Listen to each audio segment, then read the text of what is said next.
এটা প্ৰাপ্তিৰ আনন্দ আছে কিন্তু ইয়াৰ লগে লগে মোৰ অনুভূতি হৈছে যে মোৰ দায়িত্বও বাঢ়িছে অসমৰ জনগণৰ যিসমূহ মৌলিক বিষয় আছে সমস্যা আছে বা দৰং ওদালগুৰি লোকসভা সমষ্টিৰ যিসমূহ সমস্যা বা বিষয় আছে বা দেশখনৰ যিসমূহ জনতাৰ বিষয় আছে সেই বিষয়সমূহ বলিষ্ঠ ৰূপত সংসদত উত্থাপন কৰি এই জনতাৰ সমস্যাসমূহ যাতে সমাধান কৰিব পাৰো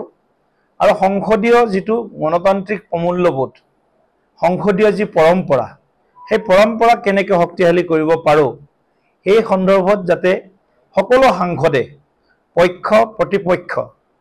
সকলো সাংসদে মিলি যাতে ভাৰতবৰ্ষ গণতন্ত্ৰৰ যেহেতু জননী বিশ্বৰ সৰ্ববৃহৎ গণতন্ত্ৰ গতিকে এই গণতান্ত্ৰিক পৰম্পৰাক শক্তিশালী কৰাৰ বাবে এই পুৰস্কাৰে আমাক আৰু অধিক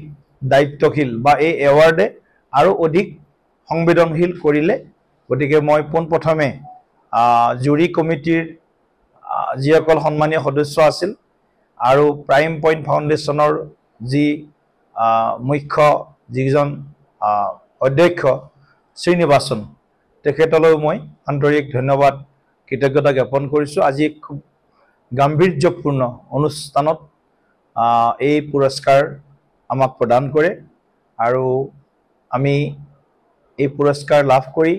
অসমৰ জনতাৰ প্ৰতি দৰং ওদালগুৰি লোকসভাৰ সমষ্টিৰ ৰাইজৰ প্ৰতি এই সংসদ ৰত্ন মই সমৰ্পিত কৰিছোঁ বা উৎসৰ্গিত কৰিছোঁ